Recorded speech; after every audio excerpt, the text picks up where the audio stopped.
खुलुमबाय गासिबो बर' media social news live नायग्रा बिथांमोननिसिम दिनै जोङो बे खौरां बिलाइ मेलखौ लानायनि मेन उद्देश्यआनो जाहैदों दिनै जोङो जोबोद गोजोननाय मोनदों जे UPPL पलिटिकल हान्जाजों स्पेशली दिनैनि बे उदालगुरियाव दिपेन बर' सारआ बिजाथि मोनखांनायनि उनाव गोबांनो गोदान जोंनि युथफोरा लैहोर लैहोरैनो हानजायैनो फैदों।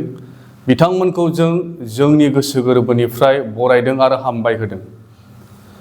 दिनै बिथांमोना मोनसे उदालगुरि समस्ति हिसाबै सोलायनायखौ लुबैदों, जायनि जाहोनाव बिथांमोना जोंजों दिनै जगदान जाफैदों आरो फैबाय थानाय समफोराव उदालगुरि समस्तिखौ मोनसे सोलायजानो लुबैनाय बिथांमोननि हाबिलासनिफ्राय जोङो मोनदांनो मोनदों।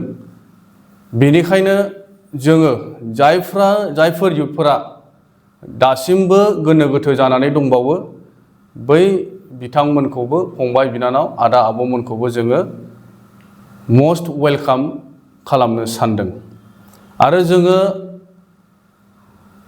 युथफोरखौ लानानै मोनसे मोजां सिमां जाय दिपेन बर' सारआ स्ट्रेटेजि बा पलिसि लागासिनो दङ, बै पलिसिफोरखौ जोङो दिपेन बर' सार देरहालांखांनायनि उनाव जोङो आखरे आखरे मावलांगोन होननानै दिनैनि जों प्रेस मिटनि गेजेरजों नोंथांमोननो जों खोथा हैदों।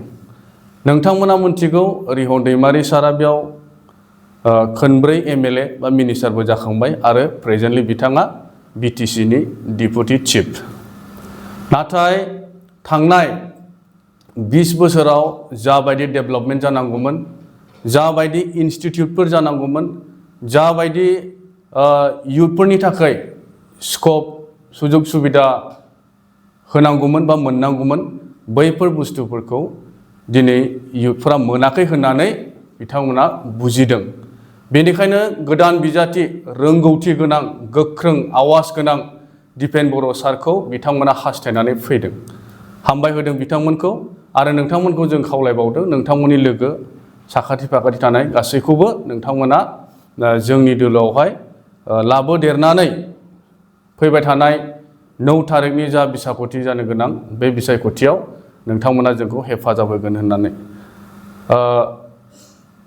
थांनाय BTC सरकार बा हाग्रामा सरकार 17 बोसोर सलायनायावहाय उदालगुरियाव गोसो जायोमोनब्ला रिहन दैमारि सारा गोबां खामानिफोर मावनो हागौमोन। नाथाय बेबायदि जोङो लामा दलं बा माखासे बान्दो दंग खालामनायनि अनगा जों बिदि पार्मानेन्ट सर्स उदालगुरियाव जोङो नुनो मोनाखै।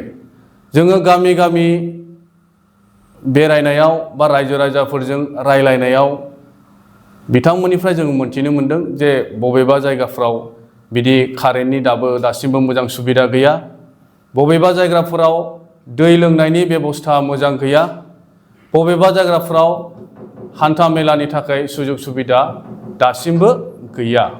नाथाय 20 बोसोर सरकार सलायनाय समाव बिथाङा MLA जानाय समाव मा खालामदोंमोन बिथाङासो गावसो मोनथिसिगौ। दिनै बिथाङा गावनि फिसालाखौ राजनितिक फिल्डआव ओंखारहोनानै युथफोरनो 2 लाख स्किम होगोन होननानै राजनितिक खालामगासिनो दङ।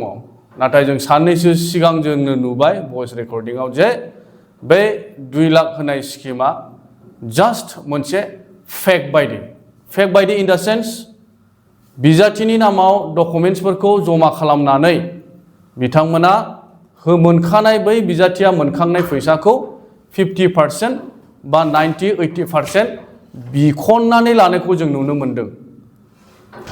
बिनिखायनो दिनैनि दिनाव आङो उदालगुरि कनस्टिटुएन्सिनि युथ नोंथांमोनखौ खावलायदों, नोंथांमोना जेबो गोनो गोथो जानाङा, नोंथांमोना बेबायदि नंखाय स्किमफोरजों थगायजानो नाङा। नोंथांमोना भबिष्यत दङ, इडुकेटेड सेंग्रा सिख्लाफोर फिउचारखौ साननाया मोजां। दिनै 1000 2000 बा 1 लाख 2 लाख फैसाखौ लागोन, बियो 1 मिनिट 2 मिनिट बे समावनो नोंथांमोननि 1000 2000 1 लाख 2 लाख फैसाया जोबस्रांनानै थांगोन। नाथाय लाइफ लं नोंथांमोना भुगिनांगौ गोनां जागोन। दिनै जोंनि उदालगुरियाव इन्जिनियारिं कलेजनि गोनांथि दङ, IIT नि गोनांथि दङ, जोंनियाव मोजां मोजां हस्पिटालफोरनि गोनांथि दङ, इउनिभारसिटिनि गोनांथि दङ। नाथाय बेफोर खामानिफोरखौ 20 बोसोर जाय समाव रिहन दैमारि सारा MLA मोन, बिथांमोना बेफोरखौ मोनसेबो मावफुङाखै। अथच रिहन दैमारि सारा एरिया नाय एरिया गावनि माखासे मोजां मोननाय गामिफोरावसो लुसोमबाय थानायखौ जों नुनो मोनदों। दिनैनि दिनाव देरहानाया 100% सियर। बिथांमोना जाय रिलिजनखौ लानानै पलिटिक्स खालामबाय थादों, जे बिथांमोना BPF पार्टिया दिनैनि दिनाव रिहन दैमारि सारा ख्रिस्टियान भटखौ लानानै देरहागोन बेखौ आसा खालामबाय थादों। नाथाय दिनै प्रेस मिटनि जुगिदे आं बुंहरनो सानदों जे 2020आव हाग्रामा महिलारि सारा सेन्ट्रेलनि हम मिनिस्टारजों लोगो हमलायनानै मोनसे कमप्लेन हैदोंमोन। बे कमप्लेनानो जाबाय जे प्रमद बर' दैदेननाय सरकारा ख्रिस्टियानफोरनो गिर्जा न' लुनानै होबाय थादों आरो बर' माइनरिटिफोरखौ ख्रिस्टियानिटियाव कनभार्ट खालामबाय थादों। बे मोनसे कमप्लेनखौ हैदोंमोन। दिनैनि दिनाव BPF सरकारनो बा रिहन दैमारिनो भट होनाय माने हाग्रामा महिलारि बिथांनो भट होनाय जाया जोंनि ख्रिस्टियान धोरोमनि बिरोधि। बेनिखायनो बे समाव आङो ख्रिस्ट' सिबियारि आइ आफामोनखौबो खावलायदों, नोंथांमोना बिब्दि जेबो गोनो गोथो जानो नाङा। दिनै प्रमद बर' दैदेननाय सरकारा 26टा जनजातिखौ लानानै मोनसे मोजां सिमां उन्नतिनि डेभेलपमेन्टनि सानग्रा मोनसे सरकार आरो प्रमद बर' दैदेननाय सरकारनि समावनो आलारि सोरां बिथांखिनि नामाव गिर्जा मन्दिर जेरावबो 2 लाख 2 लाख होनानै धोरोम सिबिनाय हाबाफारि मावनायखौ नोंथांमोना नुनो मोनदोंमोन। बेनिखायनो आं उदालगुरि बासिनि गासै रायजो राजा नोंथांमोनखौ खावलायदों जे फैबाय थानाय 9 थारिखनि जा बिसायख'थि, बै बिसायख'थियाव नोंथांमोनाबो जोंखौ हेफाजाब होगोन होननानै आं गुरै खावलायो।